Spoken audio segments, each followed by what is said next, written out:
그리고 이거는 이제 슈퍼챗은 아닌데 제가 전에 바로 전에 근본이제에 대해서 좀 얘기를 했더니 역시나 의견들을 많이 주셨어요. 네, 많이 주셨는데 그러니까는 제가 설명을 조금 더 해야 될 것 같아요. 제가 왜 근본이제가 온다고 말씀을 드리는지, 와야 된다고 말씀드리는지. 제 말씀은 그러니까 근본이제를 가는 게 근본이제의 문제점을 이해를 못해서 그러는 게 아니라 제 포커스는 지금 항상 이자율하고 중앙은행이란 말이에요. 이 지금 2023년에 겪고 있는 이 문제가 99년, 2000년부터 시작이 된 거예요. 제가 전 영상에서는 2008년부터라고 말씀 많이 드렸는데 리먼 망한 다음에 돈 저거 찍었으니까 한 발 더 나가면은 리먼이 왜 생겼냐가 중요하거든요. 그건 결국은 그린스팬이 2002, 2003년에 1% 저금리를 18개월 놓으면서 그러니까 99년에 닷컴 터지고 2001년에 9/11 테러 나면서 경기 침체가 오니까 그거를 살리기 위해서 그린스팬이 1% 놨다 그랬죠. 18개월 동안. 그때 제로금리 1%를 놨던 게 18개월 동안 그게 쌓여서 부실주담대가 생기고 2006, 2007, 2008 가면서 인베스트먼트 뱅크들이 그걸 보고 야 저거 좋다 해서 그걸 묶어서 CMO, CDO라는 파생상품을 만들고 난리를 치다가 리먼이 난 거 아니에요. 결국은 중앙은행이 나서서 설치다가 이걸 만든 거란 말이에요. 이 문제를. 그러고 나서 2008년이 되니까 그걸 덮기 위해서 돈을 찍고 제로금리로 놓으면서 살리겠다고 죽은 자식 살려보겠다고 계속해서 CPR을 한 거란 말이에요. 그럼 어느 정도 살리고선 뺐어야 되는데 2010년에 빼지 않고 그걸 계속 저금리로 가면서 제로금리로 가면서 돈을 계속 펌핑을 했죠. 그러다가 코로나 얘기를 하시는데 코로나 때 돈 찍고 뭐 한 거는 당연히 맞긴 한데 계속 말씀드리지만 2010, 11, 13, 14, 15, 16, 17 계속해서 그 찍어낸 돈은 그게 더 문제란 말이에요. 계속 중앙은행이 나서서 마켓을 디스토트했잖아요. 마켓을 다 바꿔버렸잖아요. 지금 아래 위 양옆을. 그러고 나서 코로나 생기니까 한 번 더 나가니까 완전히 지금 돌아버린 거고 이 상황이 된 건데 중앙은행한테 제가 말씀드리는 건 재갈을 물려야 된다는 거예요. 재갈을 물린다는 표현이 한국말로 정확한지 모르겠는데 영어로 하면은 이게 brittle power, unbridled power라는 게 있어요. 우리 예전에 왕권이 갖고 있었던 게 unbridled power란 말이에요. 아무도 왕을 막을 수가 없어요. 왕이 죽여 그럼 죽인 거고 사러 그러면 사는 거고 그냥 그 시대 있잖아요. 중앙은행이 지금 그런 힘을 가지고 있잖아요. 우리 모두한테 전 국민 전 세계 사람들한테 그런 힘을 영향을 미치고 지금 그러니까 자본주의 없어지고 투빅 투 페일이 무너지면 바로 가서 도와주고 이제는 주식값도 안 떨어지잖아요. 크레딧 스위스가 저렇게 돼서 쪽박 찼는데 주식시장 오르죠. 그게 뭐예요? 그러니까 전부 다 지금 엄마가 아빠가 와서 막아줄 거라는 걸 알고 있기 때문에 중앙은행의 힘이 너무너무 커져서 쟤들을 재갈을 물려야 된다는 말씀이에요. 제 말씀은. 자, 퀘스천 보면은 제 사견으로는 근본이제 올 수 없습니다. 브렌트우드 시작된 바를 이해합니다. 근본이제로 세계 경쟁의 팽창을 따라가지 못해서입니다. 금과 은은 침체기의 가격 상승이나 근본이제는 과거처럼 무역이 쪼그라들고 각자 살자급인데 한국으로선 최악이라고 본다. 과연 근본이제가 답일까? 화폐를 찍어낼 수 있다는 것도 장점 무시할 수 없다. 자, 이 세 코멘트를 보면 제가 그래서 지금 근본이제가 와야 된다고 하는 거예요. 이 세 코멘트 때문에. 이런 생각들 때문에. 뭐냐면 근본이제가 완벽하다는 게 아니라 중앙은행들이 돈을 찍어내는 짓을 멈춰야 된다는 거예요. 어떤 방법이 됐든. 우리가 리셋을 하고 이제 뭐 달러가 무너지고 24년, 25년이 돼서 새로 다시 시작한다 했을 때 여러분들이 보셨을 땐 어떻게 중앙은행한테 재갈을 물릴 수 있을 것 같아요. 어떻게 중앙은행의 양손을 수갑을 채워놓고 또 미친 짓을 못하도록 막으실 수 있어요. 제가 생각해낼 수 있는 방법은 근본이제밖에 없다는 거예요. 지금.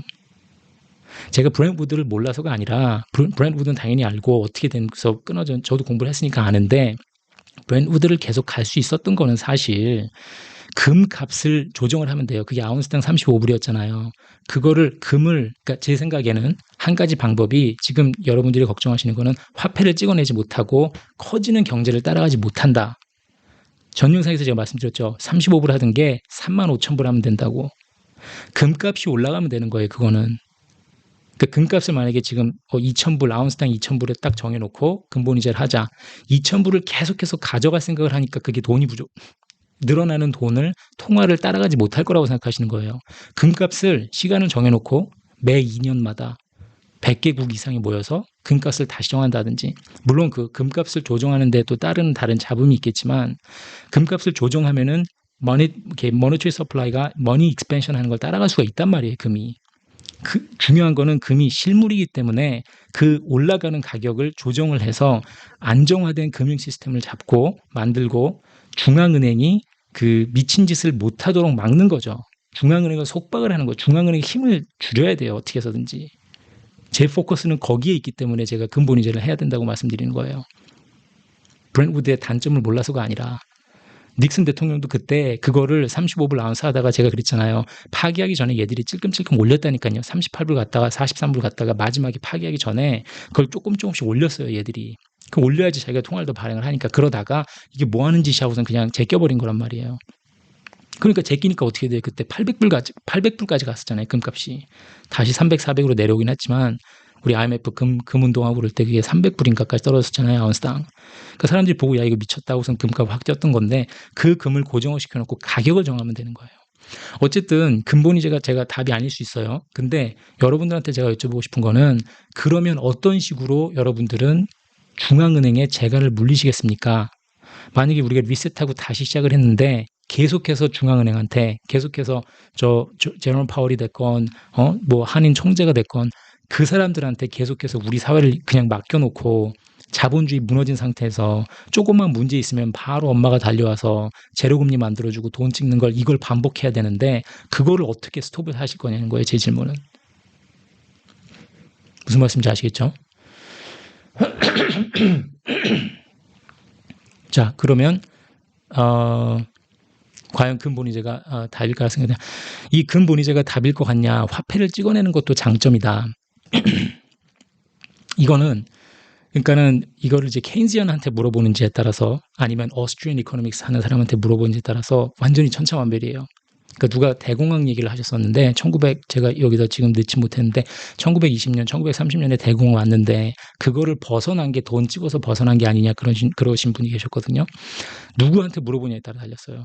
저는 당연히 오스트리안 이코노믹 쪽이고 케인지언 쪽 사람들은 돈을 풀어서 트리클 다운 이코노믹스죠. 윗사람들한테 돈 더 쓰고 풀어서 밑에 있는 저소득층까지 흘러내리게 하자는 거고 오스트리안 이코노믹스는 참견하지 말고 자기들이 자본시장이 알아서 스스로 움직이고 자생이라 그러나? 스스로 알아서 망하는 애들 망하고 또 다시 더 튼튼한 애들이 생겨날 수 있게 하는 그게 오스트리안 이코노믹스인데 제가 이해하기로는 대공이 왔던 게 대공황을 겪어내고 우리가 거기서 벗어날 수 있었던 게 돈을 찍어서가 아니라 그 전에 중앙은행들이 참견을 해서 1920년대에 가만히 있었으면은 그냥 샬로우한 작은 침체로 지나갈 수 있었던 거를 중앙은행이 끼어들었기 때문에 그 난리가 난 거예요. 1930년대.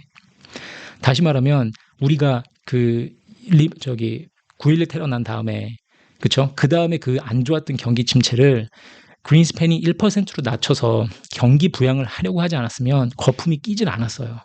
그 거품이 끼지 않았으면 리먼 사태가 안 났고 리먼이 넘어졌을 때 AIG니 뭐니 해서 웬만한 은행들을 다 넘어지게 하고 제너럴 모터스고 자동차에서 다 넘어지게 한 다음에 새로 시작했다면 2023년에 제가 보기엔 지금 이 난리가 안 나 있어요. 자본주의 사회가 제대로 돌아간단 말이에요. 계속해서 지금 이 화폐를 찍어낼 수 있다는 장점도 무시할 수 없으니까 하셨는데 이 장점 때문에 지금 우리가 이 꼴이 나 있는 거예요. 이걸 막아야 돼요. 그러니까 화폐를 찍어낼 수 있다는 거를. 이 상황이 왔기 때문에 비트코인 같은 것들이 지금 난리를 치고 있는 거예요. 제가 조금만 더 금융 시스템을 잘 몰랐더라면 저도 비트코인 올빵했을 거예요, 아마. 너무 비트코인이 하는 말이 매력적이거든요. 왜냐면 이 중앙은행이 찍어낼 수 있는 화폐 이게 지금 가장 큰 문제란 말이에요. 자, 어쨌든 비트코인 얘기는 제가 끝에 좀 더 할 거니까 비트코인에 대해서는 뭐 비트코인과의 전쟁을 멈출 수는 없을 것 같고 자, 그 다음 퀘스천은 5,000년 전에 상용화될 걸 몰랐는데 금은 왜 그때 돈으로 여겨졌냐. 그쵸. 그러니까 제가 이제 상업화되고 내재 가치 있다고 막 말씀드렸던 거에 대해서 이렇게 하시는데 처음에는 당연히 이쁘고 뭐 이렇게 광내고 이렇게 하면은 목걸이도 만들고 할 수 있으니까 했겠죠. 근데 이게 시간이 지나면서 그러니까 제발 한 가지로 픽스드로 생각하지 마시고 5,000년이라는 시간이 지나면서 이게 커머셜라이즈 되고 우리가 반도체에 넣을 수 있고 하면서 더 중요해진 거겠죠. 실물 자산으로서 값어치가 더 중요해졌겠죠. 만약에 중간에 그 내재 가치가 떨어지게 이빨에다 낄 수도 없고 뭐 반도체도 안 들어가고 전혀 이게 사용할 수 있는 상업적으로 우리가 써서 그거를 어플라이 할 수 있는, 적용할 수 있는 그것 자체가 만약에 더 낮았더라면 오늘날의 금이 아니었겠죠. 은이 불쌍했을 수도 있겠죠. 만약에 은의 커머셔빌리티가, 그러니까 상업적으로 써서 돈 벌 수 있는 게 은이 더 높았다면 은이 더 값어치가 있는 물건이 될 수 있겠죠. 그래서 제가 계속해서 말씀드리는 거예요. 비트코인은 억지로 그걸 만들어냈기 때문에 그 만들어낸 거는 수천 년에 걸쳐서 테스트 앤 프루븐, 그러니까 우리가 써보고 중요성이 점점 더 대대로 이어오면서 그 중요성이 더 확인이 된 그 실물이기 때문에 금이 오늘날의 금인 거다라는 말씀드리는 거예요. 5,000년 전에 어떻게 반도체 쓰이지도 않았던 게 왜 그땐 중요했냐, 이게 아니라 그 5,000년 전부터 쭉 내려와서 오늘날 금이 됐다는 말씀이에요. 이게 제가 설명을 제대로 하고 있는 건지 모르겠는데, 자, 그럼 사람들 중앙은행은 왜 그렇게 하는 걸까요? 정도가 아닌 걸 알면서, 정도가 아닌 걸 알면서 왜 그렇게 돈을 찍어내는 그 목적, 그게 궁금하다. 너무 좋으신 질문이에요. 그렇죠? 사람들이 왜 이렇게 되고 있을까요? 중앙은행이 도대체 왜 저 돈 찍고 자본주의체 다 망가뜨리고 왜 저럴까요? 왜겠어요? 로마가 왜 망했겠어요? greed, 그죠? 쾌락, 사람들의 지금 이제 끊임없는 욕심. 제가 이거를 제 친구, 주방장 친구한테 들은 얘기인데, 술 먹다가 걔가 혀를 차면서 하는 얘기가 자기가 책을 봤는데 그 시대에, 그 세상에, 한 시대에 걔가 음식 하는 애예요. 걔 주방장인데 저한테 하는 소리가, 음식을 하는 사람이, 주방장이 유명해지고 음식 문화가 엄청 발달해서 먹고 사는 게 풍요로워지고, 그러니까는 이런 표현을 좀 써서 죄송한데, 그러니까 음식에까지 막 엄청 돈 쓰면서 막 하는 그 돈지랄 있잖아요. 그 상황이 되면 그 세대는, 시대라 그래야 되나? 그 이라는 망한다. 걔가 그러더라고요.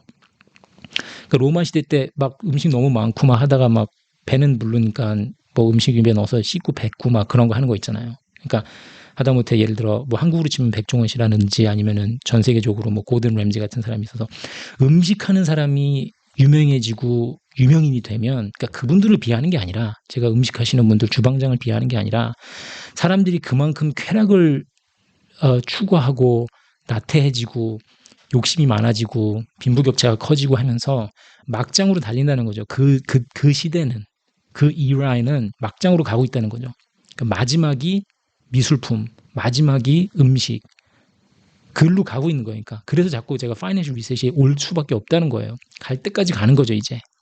있는 놈들은 계속 있는 거고 없는 사람들은 계속 없으니까. 무슨 얘기인지 아세요? 그게 왜 제일 그게 좋으신 질문이에요. 이게 중앙은행은 왜 그런 짓을 하는 걸까요? 왜 그런 거냐면 이제 정신줄 놓은 거죠. 그러니까 악마하고 손을 잡고 갈 때까지 가는 거. 이제는 이거는 손을 안 쓸 수가 없어요. 안 도와줄 수가 없잖아요.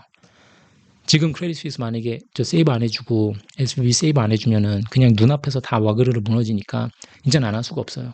제가 그랬잖아요. 지금 저를 연준 의장을 시켜줘도 안 할 수, 제롬 파월이 하는 거랑 똑같은 짓 하고 있을 거라고. 제넷 옐런이 트레저리에서 하는 거랑 똑같이 하고 있을 거라고. 자, 그 다음에 달러가 강한 이유가 출산율, 군사력, 기술적, 복합적으로 다 갖춰야 되는 거 아니냐. 이거는 지금 제가 중국이, 이 마지막 두 개, 우시 중국이 잘 되는 걸 보기 싫어. 중국 공산당이 패권 잡느니 차라리 미국이 잘 헤쳐나길 바람.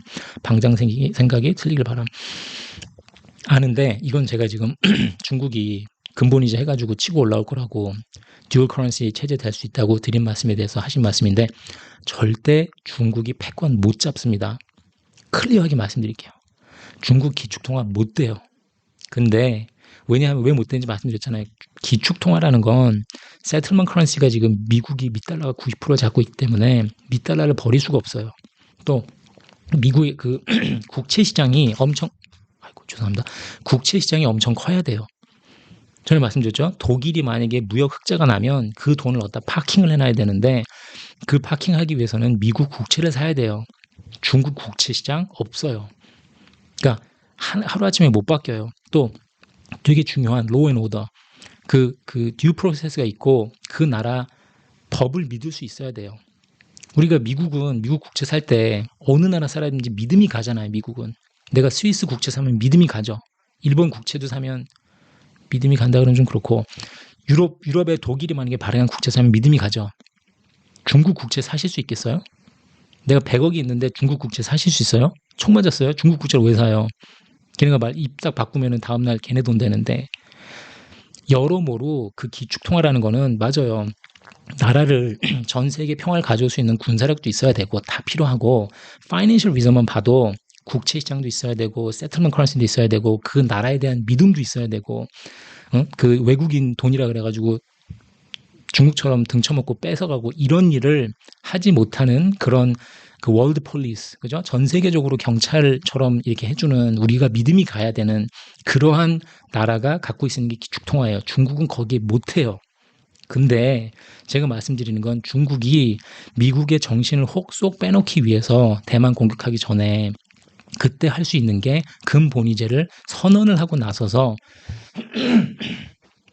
그게 힘이 세지면 이란에서, 사우디에서 중국한테 원유를 팔 때 달러로 하지 않고 그냥 위안화를 받는 거 뿐만 아니라, 지금 그건 되고 있으니까 벌써, 뿐만 아니라 블룸버그나 로이터 스크린에 위안화로 디노미네이트된 원유 값이 같이 올라올 수가 있다는 거죠. 지금 WTI 70불 나오잖아요, 배럴당. 제 생각에는 저게 잘 돼서 중국이 원하는 대로 가고 미국을 흔들면 그 옆에, WTI 옆에 걔네가 뭐 부르는 게 있겠죠. 샹하이라 그러면은 샹하이 크루드 해가지고 샹하이 크루드 해서 300위안 배럴당, 그게 나올 수 있다. 그럴 수도 있지 않겠냐라는 생각이에요. 중국이 패권 못 잡아요. 예, 패권 못 잡는데 그냥 판을 흔들 수 있다. 예, 그 말씀 드린 거예요. 너무 걱정 마세요. 예.